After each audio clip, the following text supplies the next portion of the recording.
some still going strong, some long gone. Where did you first see Tombstone? In theaters, on VHS, or on TV?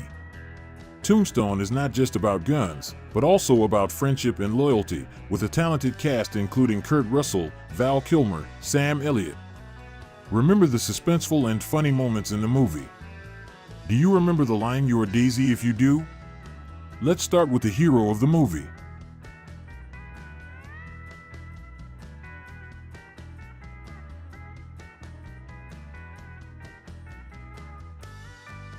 Val Kilmer, with his piercing eyes and half-smile, transformed into Doc Holliday, the sickly but charming gunman, loyal friend of Wyatt Earp.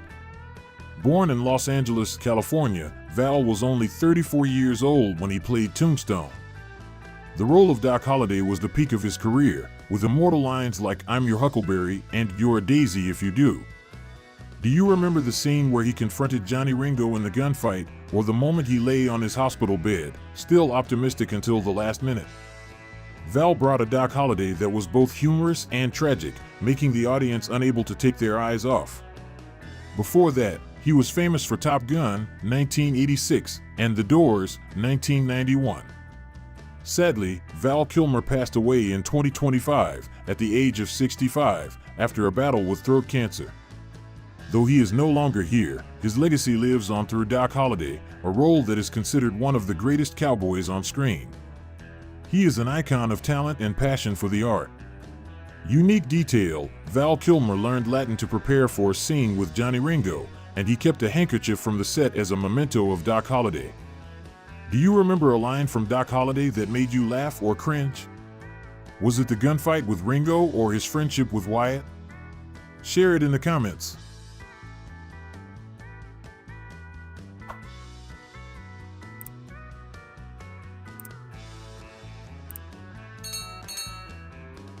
Kurt Russell, with his steely eyes and powerful demoness, transformed into Wyatt Earp, a former sheriff who wanted to live a peaceful life but was caught up in a life-and-death struggle. Born in Springfield, Massachusetts, Kurt was 42 when he starred in Tombstone. His role as Wyatt was a combination of toughness and emotion, especially in his relationship with Doc Holliday and his lover Josephine. Remember the scene where he stood in the middle of the river, defying the bullets, or the moment he declared, "Hell's coming with me"? Kurt, who also directed the film, contributed to the legend of Tombstone. Before that, he was famous for Escape from New York, 1981, and The Thing, 1982. At 72, Kurt still maintains the form of a star, appearing in Guardians of the Galaxy Volume 2, 2017, and Monarch, Legacy of Monsters, 2023. He lives happily with Goldie Hawn, keeping the image of a modern cowboy in the hearts of audiences. Do you admire Kurt's Wyatt Earp for his powerful action scenes or his love for Josephine? Which of his scenes will you remember forever, the OK Corral battle or his romantic love?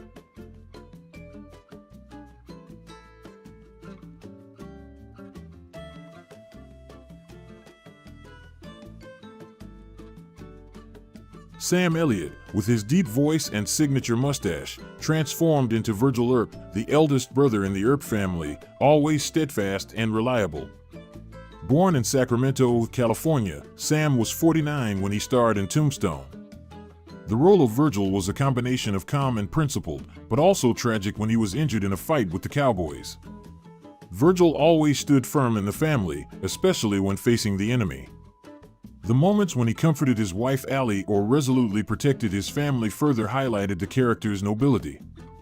Before Tombstone, Sam had impressive roles in The Way West, 1967, and Gettysburg, 1993, but the role of Virgil Earp left a deep impression on the audience.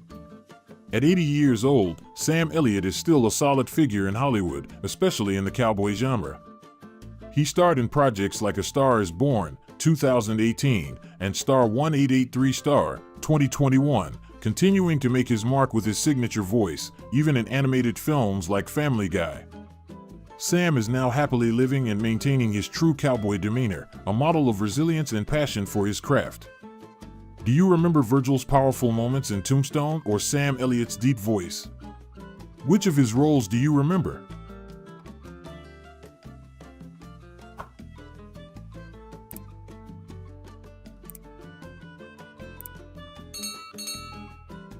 Bill Paxton, with his bright smile and explosive energy, transformed into Morgan Earp, the youngest brother of the Earp family, always full of enthusiasm and loyalty. Born in Fort Worth, Texas, Bill was 38 years old when he starred in Tombstone. The role of Morgan brought a combination of recklessness and family affection, especially in the battle scenes at the OK Corral. Do you remember the moment Morgan excitedly joined the battle, or the tragedy he faced afterwards? Before Tombstone, Bill Paxton stood out in films such as Aliens, 1986, and Weird Science, 1985. Sadly, Bill Paxton passed away in 2017 at the age of 61 due to complications after surgery. Although he is no longer alive, his roles, from Titanic, 1997, to Twister, 1996, will live on in the hearts of audiences.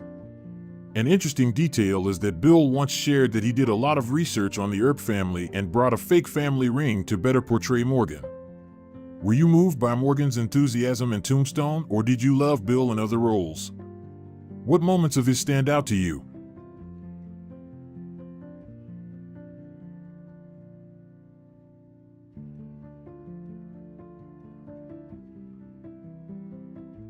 Powers Boothe, with his deep voice and piercing eyes, made a strong impression as Curly Bill Brocious, the leader of the Cowboys in Tombstone.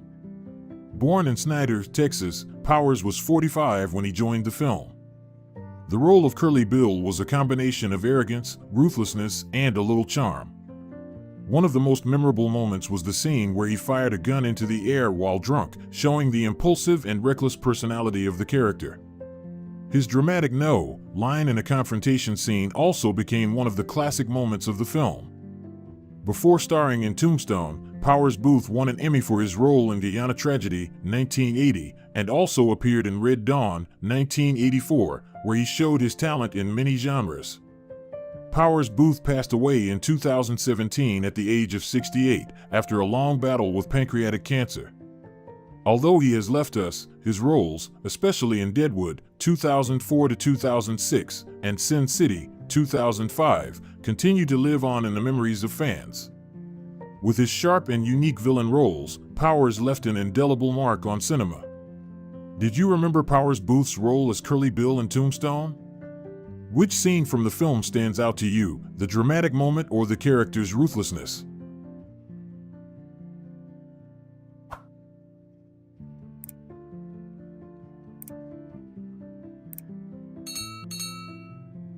Michael Biehn, with his cold demeanor and piercing eyes, transformed into Johnny Ringo, the dangerous gunman of the Cowboys, a formidable opponent of Doc Holliday in Tombstone. Born in Anniston, Alabama, Michael was 37 when he joined the film. The role of Ringo is a combination of ruthlessness and intelligence, especially in the tense Latin dialogue scene with Document.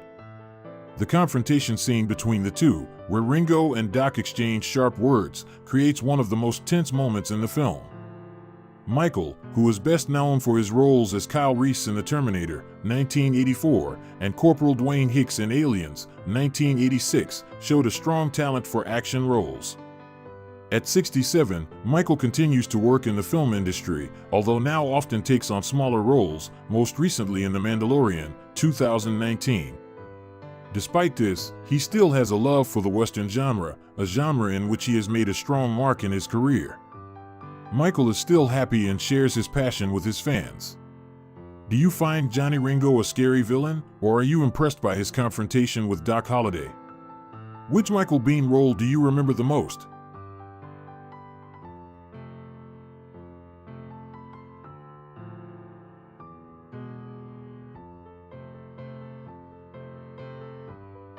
Hollywood legend Charlton Heston makes a cameo appearance as Henry Hooker, a charismatic rancher who sides with the Earps in Tombstone.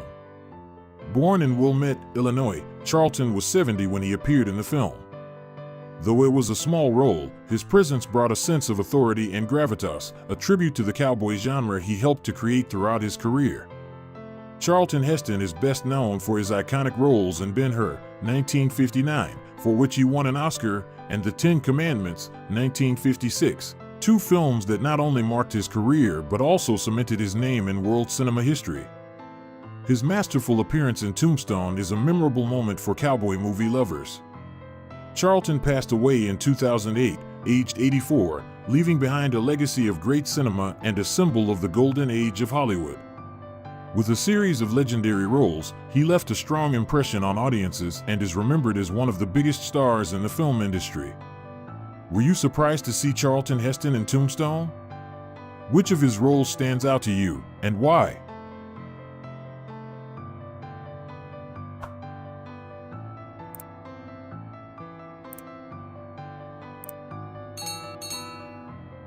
Jason Priestley, with his handsome and youthful appearance, transformed into Billy Breckenridge, a member of the Cowboys gang, a bit naive but also very loyal to his teammates. Born in Vancouver, Canada, Jason was only 24 years old when he participated in Tombstone. Although Billy's role was quite small, he still left a strong impression with his blind loyalty and determination. Do you remember the scene where Billy appeared next to the Cowboys gang, or the moment when he showed his fierceness, even though he didn't really have much screen time?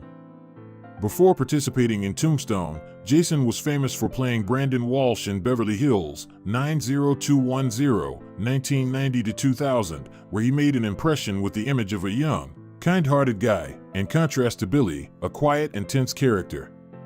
At the age of 55, Jason is still active in the film industry, both as a director and an actor. He has recently appeared in TV series such as Private Eyes, 2016 to 2021, and always remembers Tombstone as a valuable experience in his career. Jason also shared that playing Billy was one of the important turning points in his career development journey. Do you recognize Jason from Beverly Hills 90210 as Billy Breckenridge in Tombstone? Which of his moments in the show impressed you the most?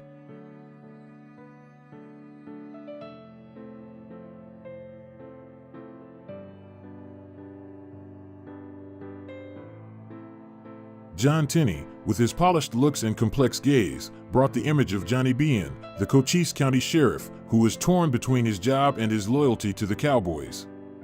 Born in New York, John was 32 when he starred in Tombstone. Bean is a conflicted character, especially in the tense confrontation scenes with Wyatt Earp. Remember when Bean tried to keep the peace between the parties, but ultimately failed when things got out of hand? Although not the main character, Bean's presence added a noticeable complexity to the story. Before Tombstone, John appeared in a number of films and TV shows, but this role was still a milestone in his career. After Tombstone, he stood out in The Closer, 2005 to 2012, where he continued to show his ability to play complex roles. At 63, John continues to act, most recently in Scandal, 2012 to 2018, maintaining a low-key yet professional demeanor. He lives happily, continues to work hard, and remains passionate about his craft. Do you find Johnny Bean a blameworthy or pitiful character in Tombstone? Which John Tenney role has left the biggest impression on you?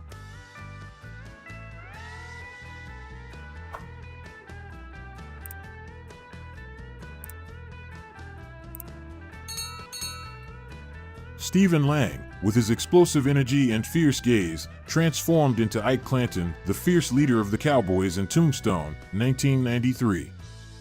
Born in New York, Stephen was 41 when he starred in this classic film.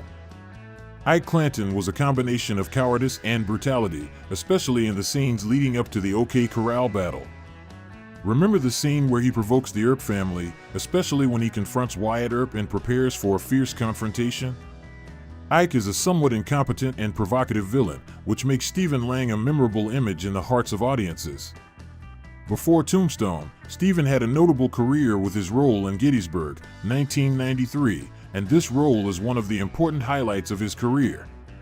At 72, Stephen Lang remains a versatile actor, having starred in Avatar, 2009, and Avatar, The Way of Water, 2022, as well as other projects. He remains passionate about acting and continues to make a strong mark in the entertainment industry. Despite the passage of time, he still maintains a strong demeanor and is one of the most notable actors in Hollywood. Do you find Ike Clanton a hateable villain? Which scene of Stephen Lang in Tombstone impressed you the most?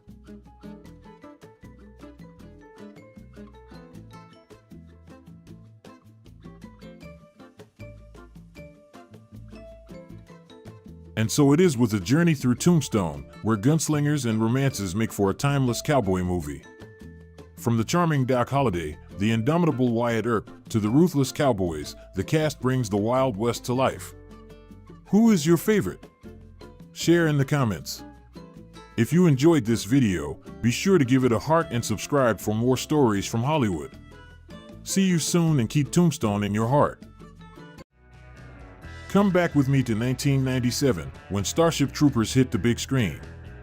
It was not only a war between humans and aliens, but also a profound satire on society. With faces like Casper Van Dien, Denise Richards, and Neil Patrick Harris, the film became an unforgettable memory for audiences. Now, nearly 3 decades later, we will look back at the stars. Who were they then, and what are they doing now? Ready? Sit back and let the memories guide you.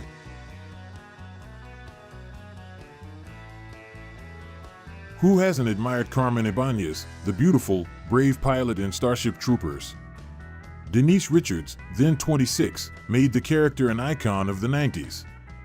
With her bright smile and sharp gaze, she brought Carmen the perfect combination of beauty and determination. Remember the scene where she steered the ship between life and death? Before that, Denise was just a supporting character in Seinfeld or Melrose Place, but Starship Troopers made her a star.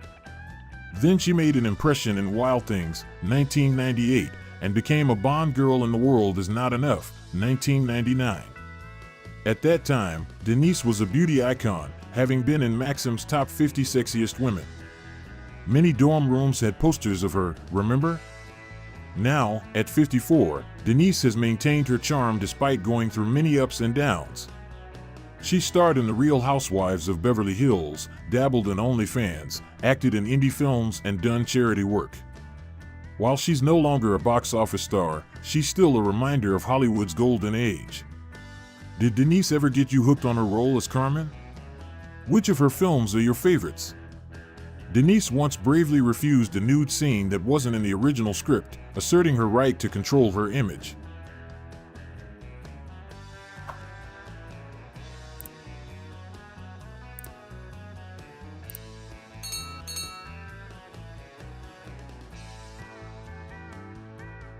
Remember Carl Jenkins, Johnny Rico's smart, telepathic friend in Starship Troopers? Neil Patrick Harris was only 24 at the time, but he portrayed Carl in a very impressive way, from a friendly guy to a cold officer in a black uniform reminiscent of authoritarianism. The scene where he puts his hand on Arachnid's head and exclaims "It's afraid" still gives me goosebumps. Do you remember that moment? Before that, Neil was famous for playing a child doctor in Doogie Howser, MD. But Carl was the turning point, proving that he could take on a psychologically heavy role. After that, Neil shined as Barney Stinson in How I Met Your Mother, earning him multiple Emmy nominations. He was also a stage star, hosting the Tony Awards and Oscars with his own unique charm. Now at 51, Neil is still a multi-talented artist, actor, singer, author, and exemplary father. He still does Broadway, voice acting, and occasionally, magic. While Carl is a small part of his career, it's a fan favorite. Neil has said he appreciates the satirical message of the film, something that becomes more apparent when you watch it again years later. How did you like Carl Jenkins? Which of Neil's roles is your favorite? Neil studied magic for a stage role and still performs at family parties.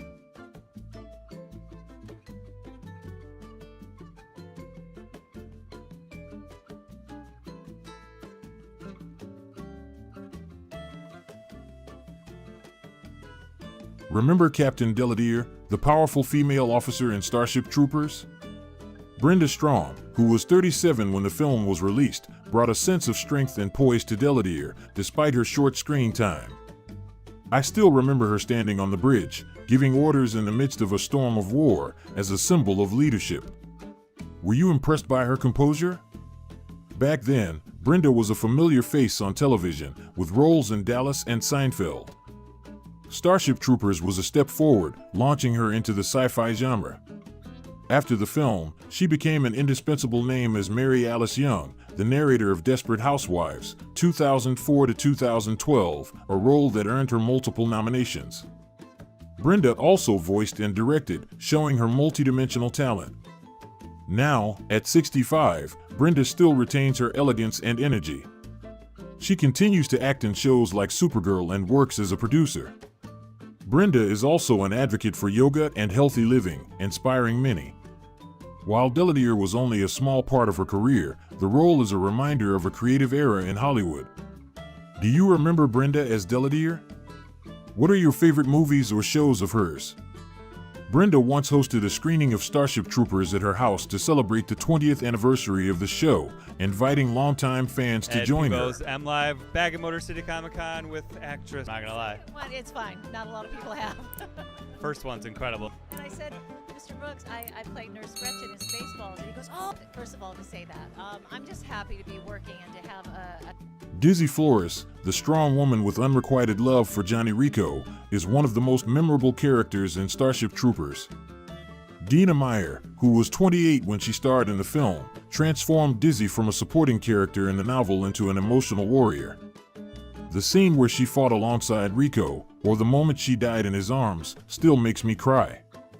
Have you ever cried because of Dizzy? Back then, Dina attracted attention with her role in Johnny Mnemonic, 1995. The role of Dizzy was a turning point, bringing her into the action and science fiction genre. After Starship Troopers, she continued with Birds of Prey, 2002, and as Allison Carey in the Saw series. Dina always chooses strong, intelligent women who make us proud. At 56, Dina is still active in film and television, recently reuniting with Casper Van Dien in All American. She is also an animal lover, often sharing about her pet dog. Although Hollywood has changed, Dina still retains the spirit of a warrior like Dizzy. Do you remember any scenes of Dizzy that made you emotional? Was Dina Meyer your crush? Dina trained in martial arts for months to prepare for the role of Dizzy, giving her confidence in action scenes.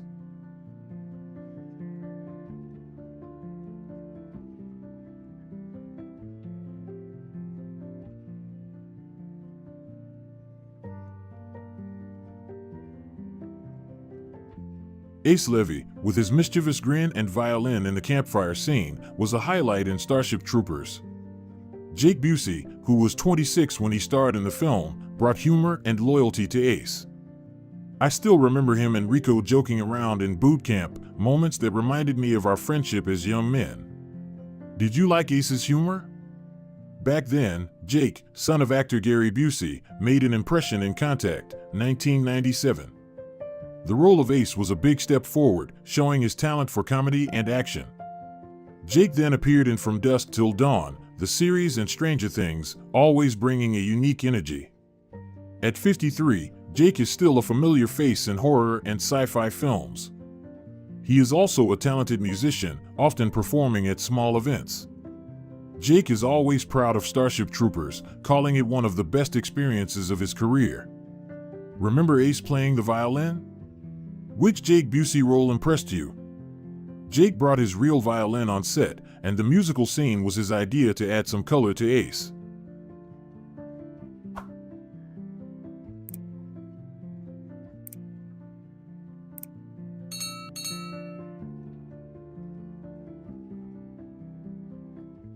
Sergeant Zim, with his deep voice and piercing gaze, was the epitome of discipline in Starship Troopers.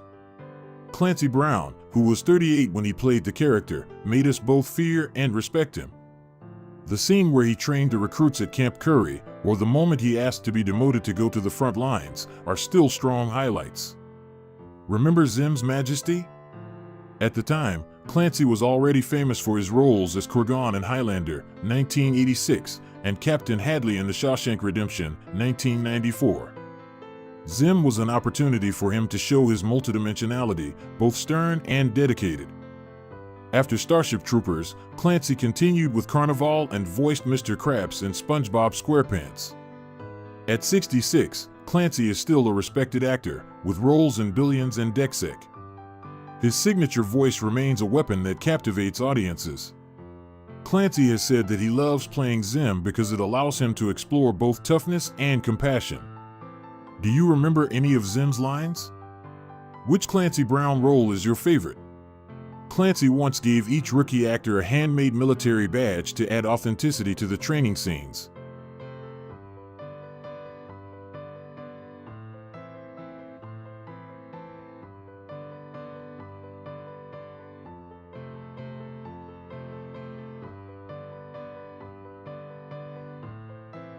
Gene Rasksack, from history teacher to roughneck squad leader, is one of the most memorable characters in Starship Troopers. Michael Ironside, who was 47 when he starred in the film, brought dignity and absolute loyalty to Rasksack.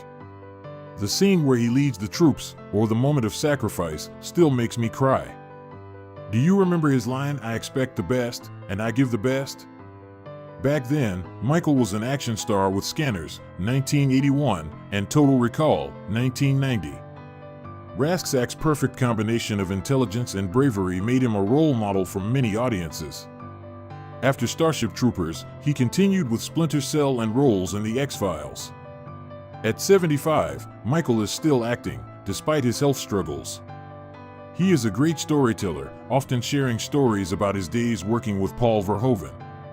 Michael has always been proud of Starship Troopers, calling it a film that entertains and makes you think. Do you remember the Rasksack fight scene? Which Michael Ironside role impressed you the most? Michael once wrote a handwritten letter to Paul Verhoeven thanking him for playing Rasksack, calling it the most meaningful role of his career.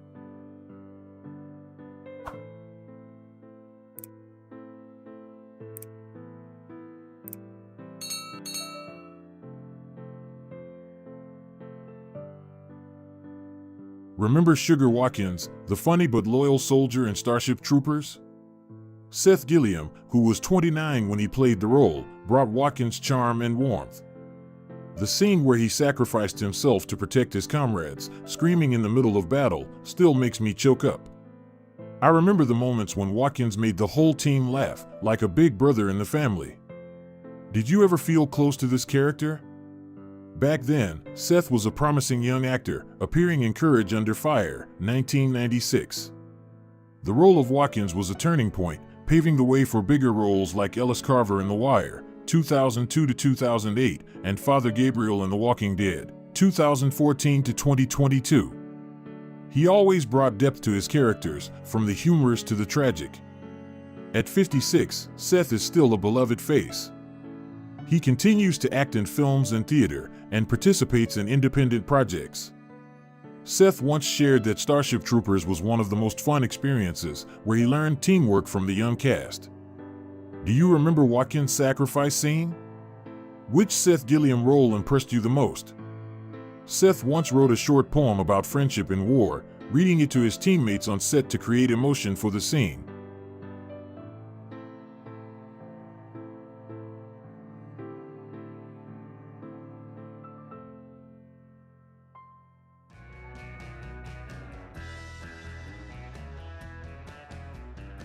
Xander Barkalow, the arrogant but brave pilot, was an integral part of the love triangle of Starship Troopers.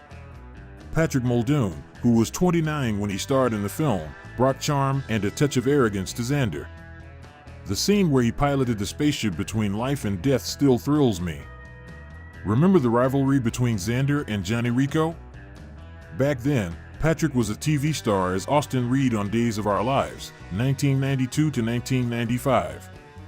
The role of Xander was a big step forward, helping him make his mark in the sci-fi genre. After Starship Troopers, he continued with Melrose Place and romantic dramas. At 56, Patrick is still charming. He acts in independent films, produces music, and even tries his hand at comedy. Patrick is always proud of Starship Troopers, calling it a film that still makes people think. He still keeps in touch with Denise Richards, often reminiscing about old times. Do you like Xander's confidence? What are your favorite movies or shows featuring Patrick? Patrick took flight simulator lessons to prepare for the role of Xander, which helped him become a more realistic pilot.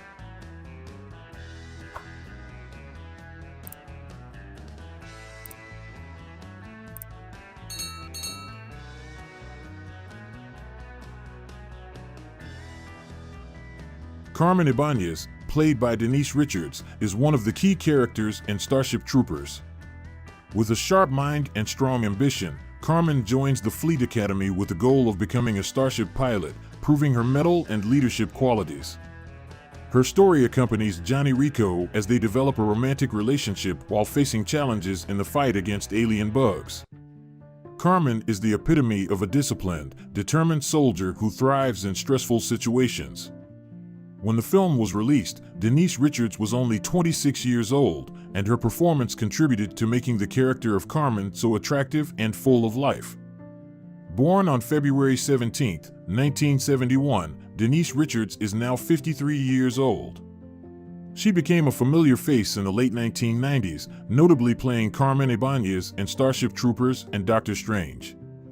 Christmas Jones in the World Is Not Enough, 1999, the famous James Bond film. Denise has not only had success in film, but has also had notable roles in films such as Wild Things, 1998, and Love Actually, 2003, as well as appearing in television shows such as 2.5 Men and The Bold and the Beautiful. In addition to her acting career, she has also participated in reality shows, especially The Real Housewives of Beverly Hills, continuing to affirm her appeal and strong presence in Hollywood. Hello, movie lovers. Today, we will step into the world of The Godfather, the 1972 masterpiece that forever changed the way we look at power, family, and the choices that shape our lives. This is not just a movie, but a symphony of emotions, woven by talented actors. What paths have they taken over the past 5 decades? Prepare a fragrant Italian espresso, a glass of red wine, or any beverage of your choice, and join me on this nostalgic journey. What will you choose to accompany you today? Share with us.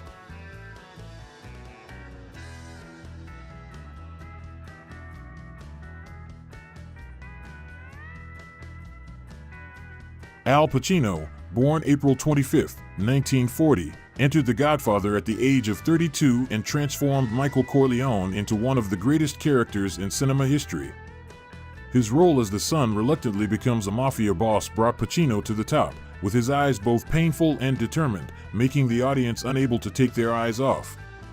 Before The Godfather, he attracted attention with The Panic in Needle Park, 1971, portraying an obsessive drug addict, and Serpico, 1973, playing an upright cop.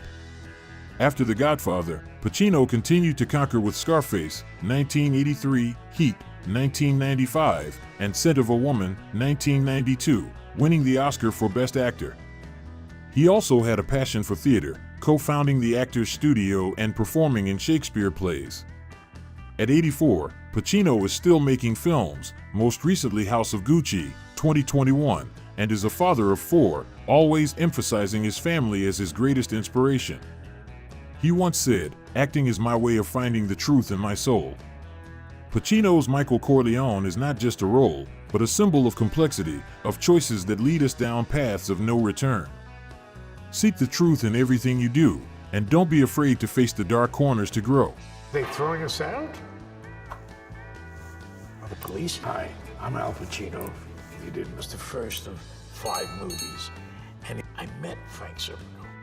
Diane Keaton, born January 5, 1946, portrayed Kay Adams, a woman caught between love and the world of crime, in The Godfather. At 26, Keaton portrayed Kay's vulnerability and resilience, making audiences sympathize with her inner struggles. Before The Godfather, she worked with Woody Allen in Play It Again, Sam, 1972, and then won an Oscar for Annie Hall, 1977, a role that defined her comedic and charming style. Keaton continued to shine in Sleeper, 1973, Reds, 1981, which earned her an Oscar nomination, and Something's Gotta Give, 2003. In addition to acting, she directed Heaven, 1987, Unstrung Heroes, 1995, and wrote several books on art and fashion. Keaton's unique fashion style, with its fedoras and men's shirts, has inspired millions. At 78, she is still active in the arts, lives simply in Los Angeles, and is a foster mother of 2. Keaton once said, "I'm not afraid of getting older, I just want to be true to myself." Her Kay Adams is a symbol of loyalty and the struggle to keep love. Lessons from Keaton: be true to yourself, break boundaries, and let creativity guide your life. They've worked with me, yeah. That's Not what they've all done. of them are your friends.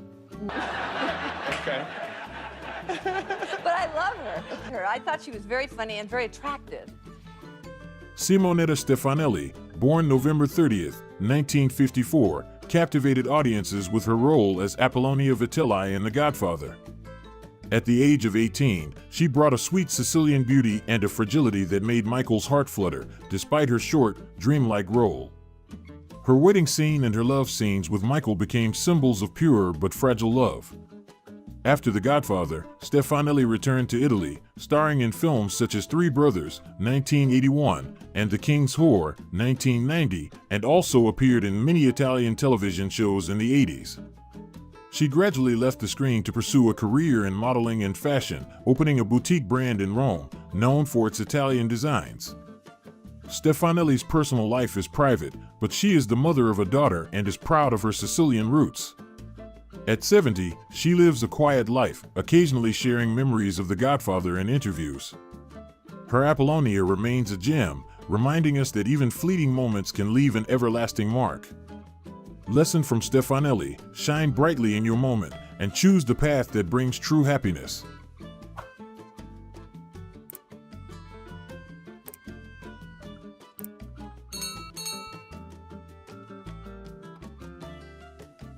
Julie Gregg, born January 24, 1937, died November 7, 2016, brought Sandra Corleone, Sonny's strong and patient wife in The Godfather. At 35, Gregg portrayed the quiet sacrifice of Sandra, a woman who lives in the shadow of the mafia family but still maintains a deep love. Despite being a supporting role, she made the audience feel the character's heart. Before The Godfather, Gregg was famous for playing Peggy in The Mod Squad, 1968 to 1973, and conquered the Broadway stage with her voice and grace in musicals. After the film, she went on to appear in Falcon Crest, The Incredible Hulk, and many plays, and was also a sought-after model. Gregg's personal life was challenging, with 2 marriages but no children, and she has shared that the stage is where she finds solace. Gregg passed away at the age of 79 from cancer, leaving a legacy in the hearts of her fans. Her Sandra is a symbol of resilience, reminding us to appreciate the quiet women in our families. Lessons from Gregg: find the light in challenges, and appreciate the quiet roles that shape our lives.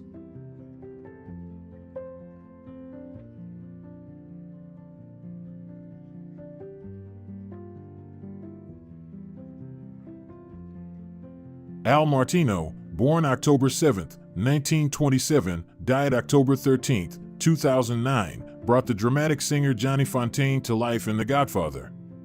At 45, Martino combined a smooth voice with a natural performance, making Johnny a memorable character who embodied Hollywood dreams in the shadow of the mafia. Before The Godfather, Martino was already a pop star with hits like Here in My Heart, 1952, his first UK #1, and Spanish Eyes, 1966. After the film, he continued his singing career, performing around the world and releasing more than 30 albums, ranging from traditional Italian to modern pop. Martino's personal life was tumultuous, with 2 marriages and 3 children, but he was proud of his family and Italian roots. "Music is how I tell my story," he once said. Martino died at the age of 82, leaving behind a legacy of music and film. His Johnny Fontane was a reminder that talent can shine through, even in the most difficult of circumstances. Somebody cried, "Don't wait outside.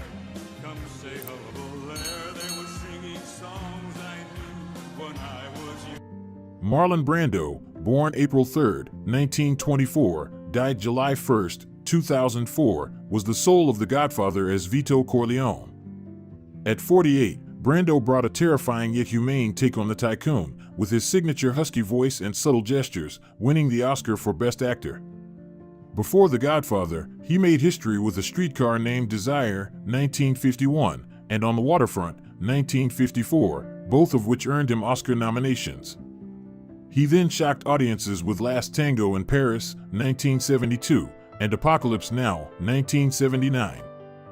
Brando was a pioneer of realistic acting, influencing generations of actors to come. His personal life was filled with drama, with 3 marriages, 11 children, and political controversy, but he always sought truth through art. Brando passed away at the age of 80, leaving behind an immortal legacy. His Vito Corleone is a symbol of power, loyalty, and human complexity that will forever resonate with audiences. Well, Joe Colombo was the famous fellow who walks and says, "We don't want to." Sterling Hayden, born March 26, 1916, died May 23, 1986, brought Captain McCluskey, the corrupt police officer in The Godfather. At 56, Hayden showed toughness and authority, even in a supporting role, making the confrontation with Michael unforgettable for the audience. Before The Godfather, he made his mark with The Asphalt Jungle, 1950, and Dr. Strangelove, 1964, showing his talent from film noir to satirical comedy. In real life, Hayden was an extraordinary character, a World War II veteran, seasoned sailor, and author of the memoir Wanderer, 1963, about his wandering journey. His personal life included 4 marriages and 4 children, but he always lived freely, loving the sea. Hayden died at the age of 70 of prostate cancer, leaving behind a diverse legacy. His McCluskey, though brief, is an important piece, a reminder that even small roles can leave a big impression if played with passion. Article, well, if the article gets written, it gets written. If it doesn't, it doesn't. And meanwhile, how the hell are you? I'm doing fine. I got that. I've always been, even with the depression, why, I'm not depressed all the time. You know? No, you're not depressed now, for heaven's sake. No, I'm fine. Robert Duvall, born January 5, 1931, portrayed Tom Hagen, the intelligent and loyal advisor to the Corleone family, in The Godfather. At 41, Duvall displayed a calm and shrewdness that made Tom an indispensable strategic mind. Before The Godfather, he had made a splash in To Kill a Mockingbird, 1962, and then continued to shine in The Great Santini, 1979, Apocalypse Now, 1979, and Tender Mercies, 1983, winning the Oscar for Best Actor. Duvall also directed and produced independent films, demonstrating a profound artistic vision. At 93, he lives simply in Virginia with his wife and 2 children, enjoys horseback riding, and does charity work. Duvall once said, "Acting is listening and reacting to what is around you." His life is a testament to perseverance and loyalty to his art. Duvall's Tom Hagen is a symbol of trust, reminding us of the value of promises and responsibility in all relationships. Lesson from Duvall: listen to your heart and stay loyal, no matter how life changes. Jimmy is he and Bill Murray are the 2 funniest guys I ever worked with. And yeah, because we all knew him, believe me. And to keep this set, fun. Abe Vigoda, born February 24, 1921, died January 26, 2016, brought Sal Tessio, the loyal but ultimately treacherous friend in The Godfather. At 51, Vigoda portrayed the complexity of Tessio, making audiences both pity and blame him as they watched his fateful decision. Before The Godfather, he appeared on Broadway and in television films, but the role of Tessio brought him to a global audience. Vigoda then became a comedy star with Barney Miller, 1975 to 1982, and Fish, 1977 to 1978, winning audiences with his unique sense of humor. He was also famous for joking about false rumors that he had died, even taking out ads to prove he was still alive. Vigoda's personal life was simple, with a marriage and a daughter. At the age of 94, he left behind a legacy of laughter. Vigoda's Tessio reminds that loyalty may be tested, but the legacy of sincerity will live on. They're all type. Yeah? Which generation made the best movies? They're not all good. There's got to be some bad movies. Like Dirty Dancing 2 wasn't that great. James Caan, born March 26, 1940, died July 6, 2022, brought Sonny Corleone, the fiery but loving elder brother, to life in The Godfather. At 32, Caan portrayed Sonny's intensity and loyalty, making the character a symbol of family love, even if it led to tragedy. Before The Godfather, he broke out in Brian's Song, 1971, a touching portrayal of friendship, and followed that up with The Gambler, 1974, Misery, 1990, and Elf, 2003, demonstrating his versatility from drama to comedy. Kahn was a father of 5, including actor Scott Kahn, and was proud of his family. Offstage, he was passionate about martial arts, coached children, and lived life with a spirit of never-ending challenge. Kahn died at the age of 82, leaving behind a rich cinematic legacy. His Sonny is a symbol of fierce passion, reminding us that family is a flame worth protecting, no matter the cost. Yeah. You and Billy D. Williams, and it was just a... You know, yeah, we went up. That was a Jackie Kincannon. We went up. We were just going to get the crowd, and we just went up because they were playing a practice game. The Godfather is not just a movie, but a timeless symphony about power, family, and the choices that shape destiny. From Vito Corleone to Sonny, each actor weaves an irreplaceable piece, like Italian melodies that resonate through time. While some have passed away, their legacy lives on, reminding us of the power of art, loyalty, and humanity. Thank you for joining me on this journey of memories. If you enjoyed today's story, please share your thoughts and click like to support us. What memories of The Godfather make your heart flutter? Tell me, and I'll see you on the next nostalgia train.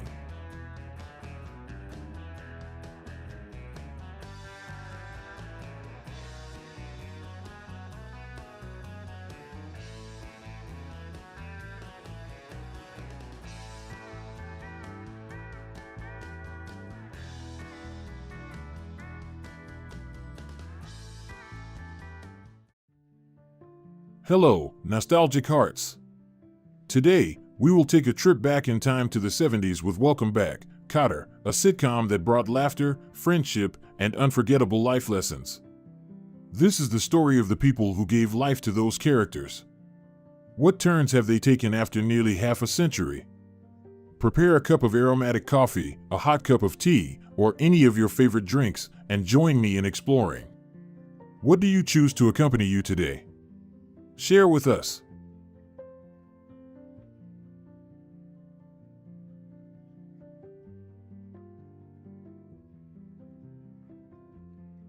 Robert Hedges, at the age of 24, made America laugh as Juan Epstein, a mischievous student with creative excuses and a sincere heart. Epstein was more than just a character, he was a symbol of freedom and humor. This role catapulted Hedges to the top, making him a shining star of 1970s Hollywood. After Welcome Back, Kotter, he went on to appear in Cagney and Lacey, Chips, and many stage plays, where he found joy in connecting directly with audiences. Hedges' personal life was tumultuous, with 3 short-lived marriages and the responsibility of being a father to 3 children.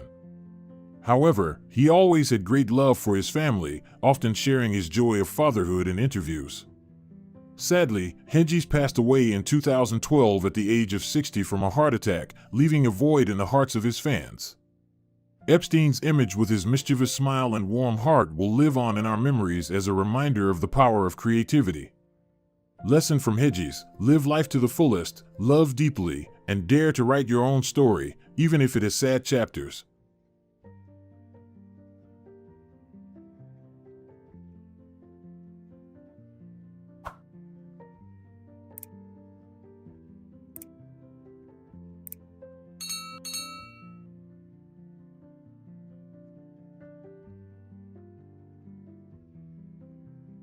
Charles Fleischer, 25 when he played Corelli, brought laughter to Mr. Kotter's class. A natural comedic talent, he started out in comedy clubs before shining in Welcome Back, Kotter. His famous line, "If you remember the 60s, you didn't really live in them," became a cultural icon, reflecting his wit and insight. After the sitcom, Fleischer made his mark as the voice of Roger Rabbit in Who Framed Roger Rabbit, 1988, a major milestone. He is also a multi-talented musician, writer, and actor, writing many popular songs and books. Fleischer's personal life is quite private, but he often shares his happiness with his family. At 74, he lives a peaceful life, still working hard on his art projects. Fleischer's Corelli is more than just a role, it's a reminder that laughter can heal all wounds, and that creativity knows no bounds. Lessons from Fleischer: find joy in the simple things, and let your imagination run wild, no matter the time. Mad Monster with Charles Fleischer, he has been Roger Rabbit. Talking to you right now. Mad Monster is good, but it's not as good as talking to real people. And the world of foolish, real things Don't be an idiot. I don't know, but I don't care. This is not really sane, but it doesn't matter. It's Mad Monster. Vernell Watson, 21, brought a breath of fresh air to the role of Verna Jean, Freddie's girlfriend, in the first season of Welcome Back, Kotter. Her natural beauty and heartfelt performance captivated audiences. The role was the start of a career that spanned decades. After the sitcom, Watson established herself as a voice actor, working with Hanna-Barbera and Warner Brothers, voicing characters in Scooby-Doo, The Smurfs, and many other classic cartoons. She also appeared in The Fresh Prince of Bel-Air as Janice, demonstrating her versatility as an actress. Watson's personal life has had its challenges, with 2 marriages and raising 2 children, but she has always been strong. At 75, Watson is still passionate about acting and has become a coach, inspiring the younger generation. She once said, "Acting is my way of telling stories about people, about what makes us special." Her Verna Jean is a symbol of perseverance and unending passion. Lesson from Watson: don't let hardships extinguish your fire. Pursue your dreams, no matter how bumpy the journey.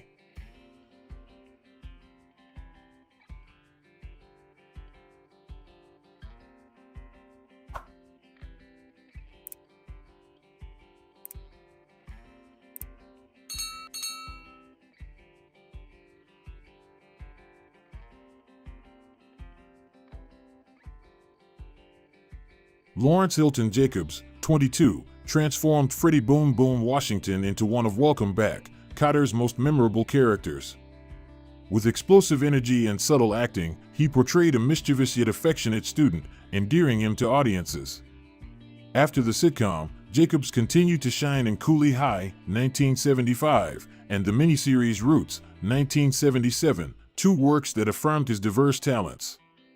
Beyond acting, he also had a passion for music, contributing vocals to Rick James's 1981 album Street Songs, A Bold Move.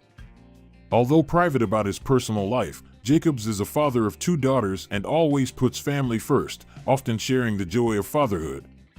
At 71, he still maintains his form and love of art, participating in film and theater projects. Freddie Boom Boom is not just a character, but a symbol of confidence and creativity, inspiring many generations of audiences who love him. Lessons from Jacobs: dare to try new fields, and always keep faith in your own worth. How does it feel being here? He told me about it, and he said, honoring my good friend Glenn Turner, and I said, I have to be the one. Absolutely. You've been in this industry for quite some time, managing stardom, managing a fame, the opportunity. Hotel, which is famous, and I forgot that we shot a bunch of the Jacksons movie here. I was like, oh yeah, we shot. Gabe Kaplan, 30, is the soul of Welcome Back, Kotter as teacher Gabe Kotter, a strict and humorous teacher who always tries to inspire his students. As a co-creator of the film, Kaplan brought his own high school experience to the role, making Kotter relatable and lovable. After the sitcom, he starred in Fast Break, 1979, and impressed with his performance as Groucho Marx on stage. Surprisingly, Kaplan also became a professional poker player in 1978, later becoming a famous commentator for major tournaments. In 2024, at the age of 79, he officially retired from this role, closing a colorful career. Kaplan's personal life is quite private, but he often shares the joy of creating and connecting with the audience. Kaplan once said, "Life is like a game of cards. You have to know when to bet, when to withdraw." His Gabe Kotter is forever a symbol of patience and love. Lesson from Kaplan: live with passion, and don't be afraid to change to find the best version of yourself.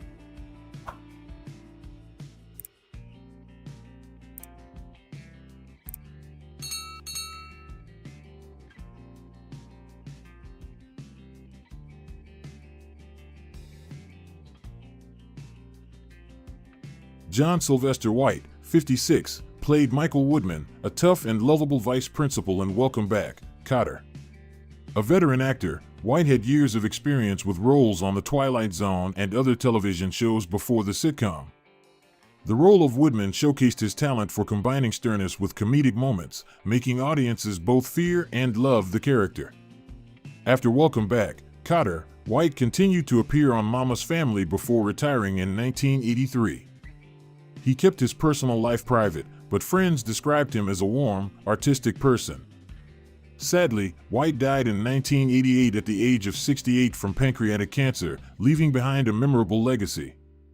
His Woodman remains an integral part of audiences' memories, reminding us that behind sternness can always be a warm heart. Lesson from White: being stern is sometimes a way to show love. Cherish the teachers in your life.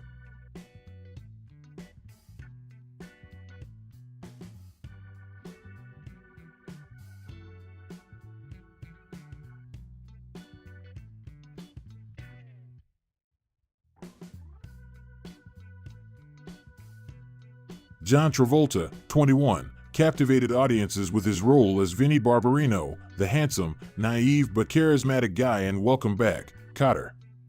This role was the launching pad for him to shine with Saturday Night Fever, 1977, and Grease, 1978, opening a career that spanned more than 5 decades. Travolta won an Emmy, a Golden Globe, and 2 Oscar nominations, affirming his outstanding talent. In addition to acting, he is a singer with 9 albums and 4 singles on the Billboard Hot 100, and is also a passionate pilot. Travolta's personal life has had its challenges, especially the pain of losing his wife, Kelly Preston, in 2020. However, he has remained resilient in raising 3 children and continuing to dedicate himself to art. At 70, Travolta is still a symbol of perseverance, with his Barbarino smile forever imprinted in the hearts of audiences. Lesson from Travolta: no matter how hard life gets, get up and keep shining in your own way.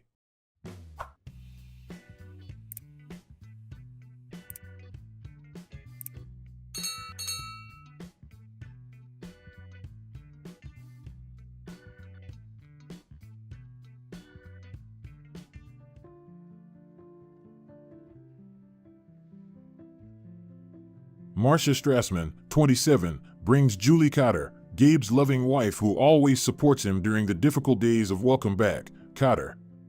Her sincere performance makes the audience feel the warmth and resilience of the character. After the sitcom, Strassman appeared in MASH * and Honey, I Shrunk the Kids, affirming her diverse talents. She also tried her hand at music, releasing the single The Flower Children in 1967, expressing her creative spirit. Strassman's personal life had its challenges, with difficulties in marriage and motherhood. Sadly, she passed away in 2014 at the age of 66 after a battle with breast cancer, leaving behind a lesson about the importance of health. Strassman's Julie Kotter will always be a symbol of tenderness and love, reminding us to cherish every moment. Lessons from Strassman: love yourself and prioritize your health, the most precious gift in life.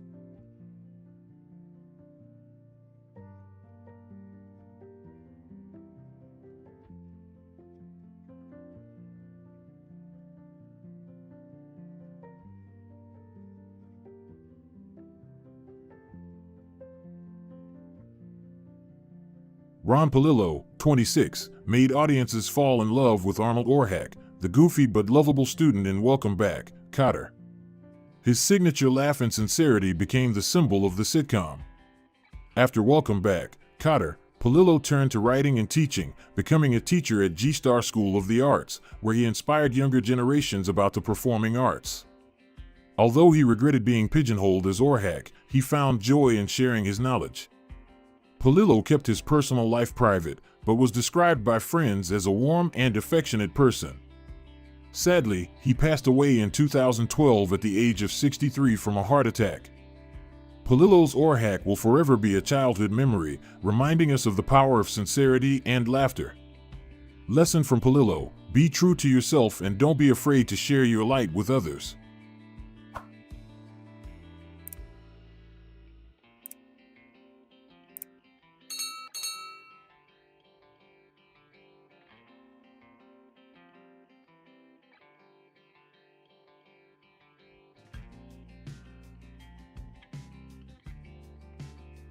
Stephen Shortridge, 27, joined Welcome Back, Kotter in Season 3 as Bo Delabar, a new student with a unique personality who brings a breath of fresh air to the classroom.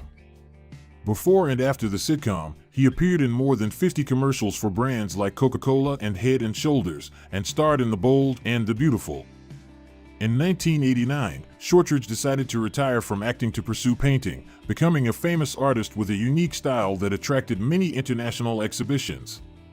He also published the book Deepest Thanks, Deeper Apologies in 2011, sharing his thoughts on life.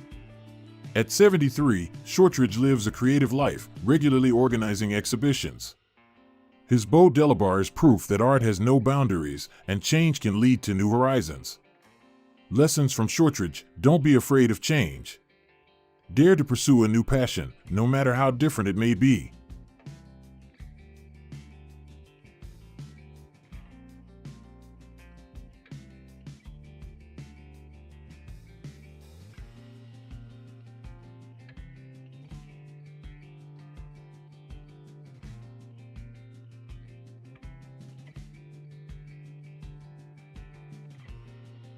Welcome back. Kotter is more than just a movie, it's a journey of laughter, friendship, and life lessons. From One Epstein to boothe, each actor left their mark, like notes in a 70s symphony. While some have passed away, their legacy lives on, reminding us of the power of passion and sincerity. Thank you for joining me on this journey of memories. If you enjoyed today's story, please share your thoughts and click like to support us. What memories of Welcome Back, Kotter make you smile? Tell me about them, and see you on the next nostalgia journey.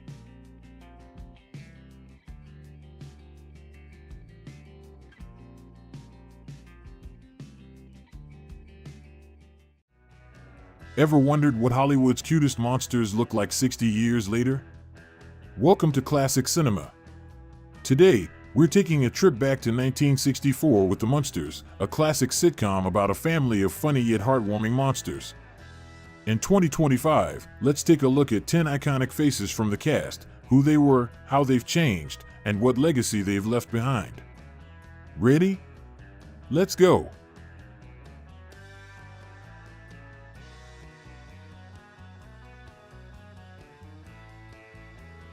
Herman Munster is the Frankenstein giant with a naive heart, the center of the bizarre Munster family. Tall, clumsy, with blue skin and protruding stitches, Herman is both terrifying and endearing. Working in a funeral home, he often causes both laughter and tears with his supernatural powers, accidentally smashing walls or shaking the neighborhood with his loud laughter. Despite his monstrous appearance, Herman is a devoted father and husband, always trying to do good, even when the consequences are often against his will. His innocence is an endless source of comedy. Fred Gwynne, who brought Herman to audiences, was born on July 10, 1926, in New York. When The Munsters premiered in 1964, Fred was 38 years old and already had stage and film experience. The role of Herman was not only a turning point, but also a defining one for his career. After the series, he made his mark with My Cousin Vinny, 1992, and wrote innovative children's books. Fred died in 1993 at the age of 66, leaving behind a rich artistic legacy. Standing 6 feet 6 inches tall and with a deep voice, he made Herman an icon of lovable awkwardness. Herman's laugh, through Fred's talent, remains a fond memory of television culture.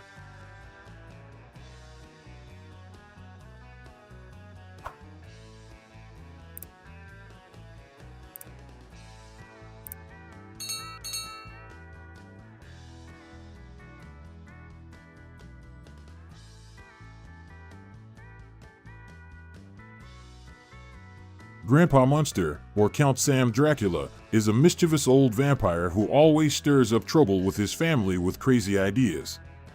With a skinny appearance, black robe, and a sly smile, Grandpa spends his time in the basement making transformation potions or strange items. He often confronts Herman in humorous arguments, showing his wisdom and mischievous personality. Despite being hundreds of years old, Grandpa still retains a youthful spirit, always ready to cause trouble gracefully. Al Lewis, who plays Grandpa, was born on April 30, 1923 in Brooklyn. When he joined the Munsters, Al was 41 years old, familiar from Car 54, Where Are You? With his distinctive voice and natural demeanor, he turned Grandpa into an irreplaceable character. After the series, Al tried to run for governor of New York and appeared sporadically on television. He passed away in 2006 at the age of 82, leaving behind a colorful career. From actor to eccentric politician, Al Lewis was a unique personality, and Grandpa Munster is a testament to his talent for combining humor with a ghostly charm.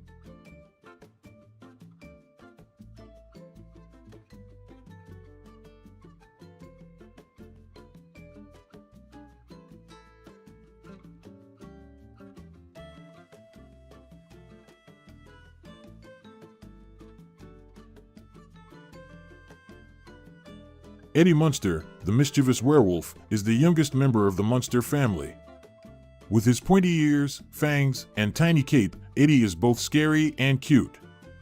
He loves to play with Woof Woof, his wolf doll, and often gets into trouble with his innocent antics.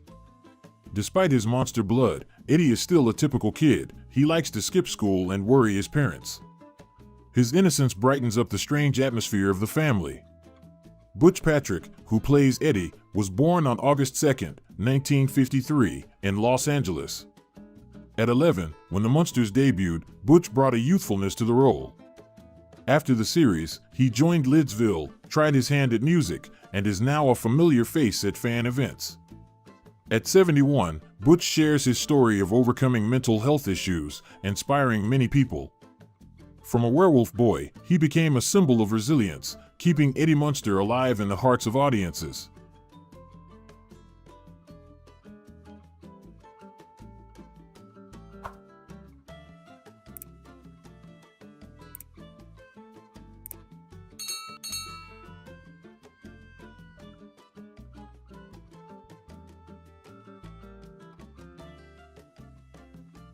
Marilyn Munster is the beautiful niece who stands out like a flower in the Munster family's monster garden. With her long blonde hair and elegant style, she is the only normal in the house, which makes her monster family consider her weird. Without claws or fangs, Marilyn is always patient and gentle, bringing warmth amidst the humorous horror. She longs to find true love, but the boys often run away when faced with her family's eccentricities, from her clumsy Uncle Herman to her ghostly Aunt Lily. It is these situations that highlight Marilyn's generous heart and charm, making her a unique highlight of the series. The role of Marilyn was originated by Beverly Owen, born in 1937, who played the character in the first 13 episodes at the age of 27. She then left the show to start a family and passed away in 2019 at the age of 81, leaving a gentle, delicate mark. Pat Priest, born in 1936, took over the role at the age of 28, bringing a fresher, more versatile Marilyn. Now 88, Pat has moved into real estate, but the legacy of both actors has helped make Marilyn an icon of beauty that transcends differences, a beauty that will live on in the hearts of audiences.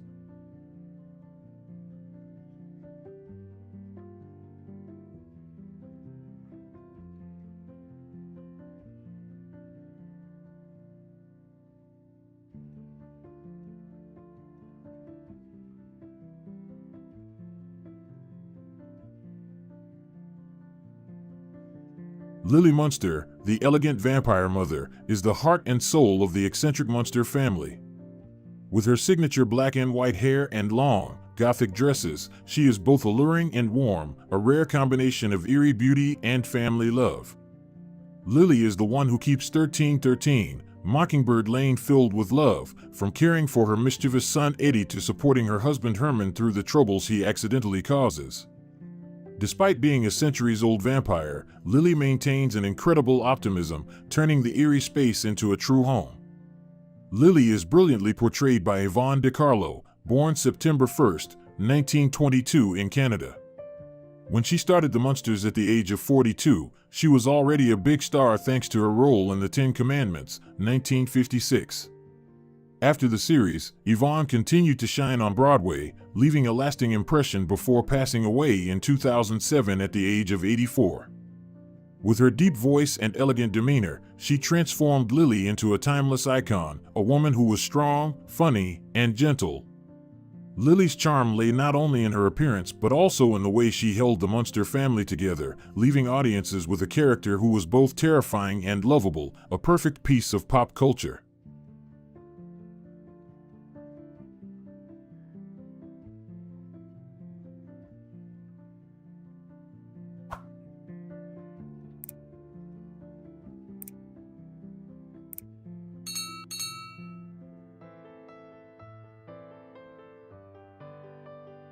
Mr. Gateman, Herman Munster's funeral director, is a supporting character who leaves a lasting impression with his dark humor.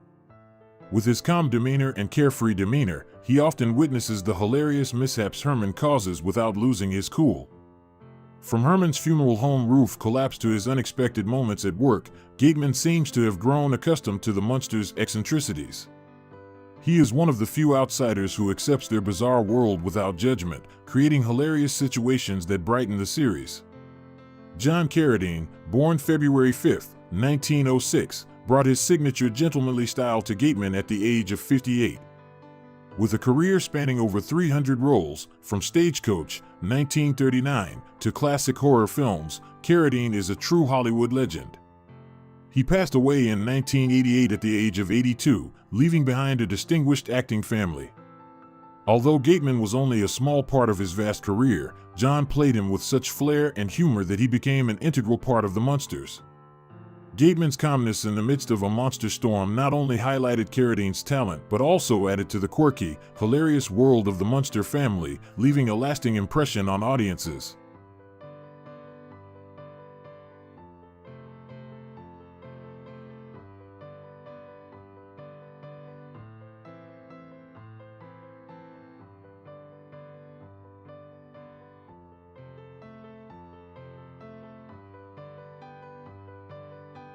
Dr. Edward Dudley is a doctor who is always confused when facing the strange patients of the Munster family, bringing sharp laughter to the series.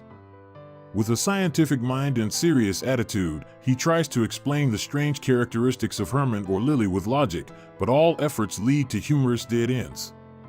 The contrast between Dudley's rigid appearance and the crazy world around him has created memorable moments, highlighting the uniqueness of the Munsters.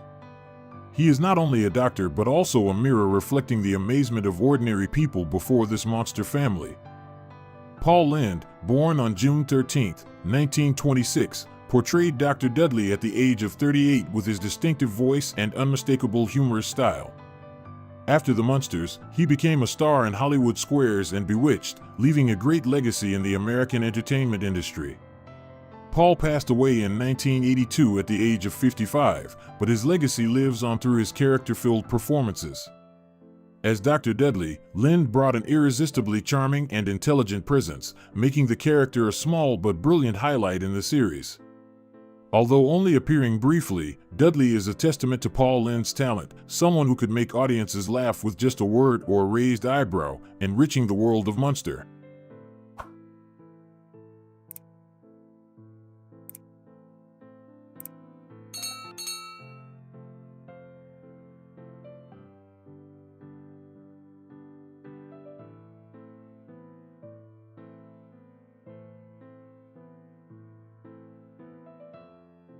Warren Bloom is the simple man lost among the Munster monsters, providing a delightfully comic contrast.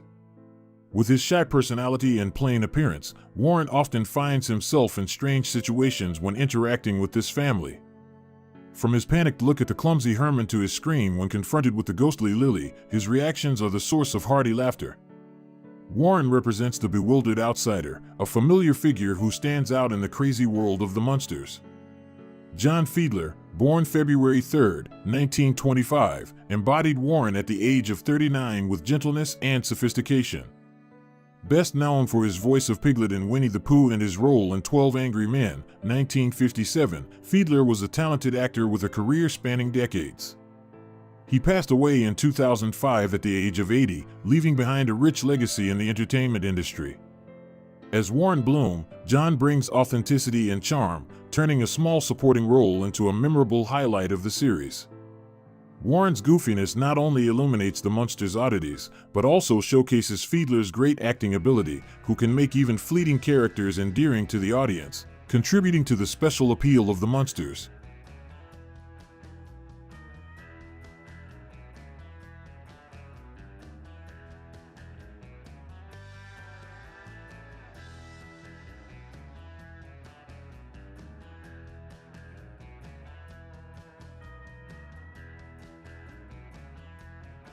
Dr. Lindbach is another doctor who falls into a state of confusion when confronted with the Munster family, providing unforgettable comedic moments. With a serious medical mind, he tries to apply his knowledge to explore strange creatures like Herman or Eddie, but all theories collapse before the monstrous reality. Lindbacher's charming awkwardness, combined with his constant effort to maintain professionalism, creates both funny and sad situations, enriching the series' world. He is a symbol of humorous helplessness in the face of things beyond understanding. Harvey Korman, born February 15, 1927, portrayed Dr. Lindbach at the age of 37 with a natural talent for comedy. After The Munsters, he shined in The Carol Burnett Show and Blazing Saddles, 1974, becoming one of Hollywood's great comedians. Harvey passed away in 2008 at the age of 81, leaving an indelible mark on audiences. As Lindbach, Korman brought an irrepressible wit and charm to the role, making the character a small but memorable highlight of the series. Lindbacher's confusion not only highlighted the strangeness of the Munsters, but also demonstrated Harvey's ability as an actor to make any role come alive and memorable, helping elevate the Munsters.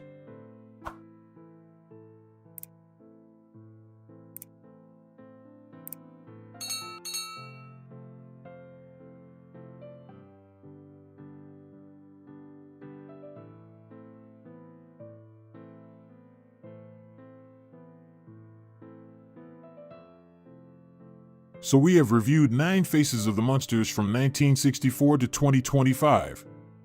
Who surprised you the most? Share in the comments, like, subscribe and ring the bell to not miss the next Hollywood journey. See you in the next series.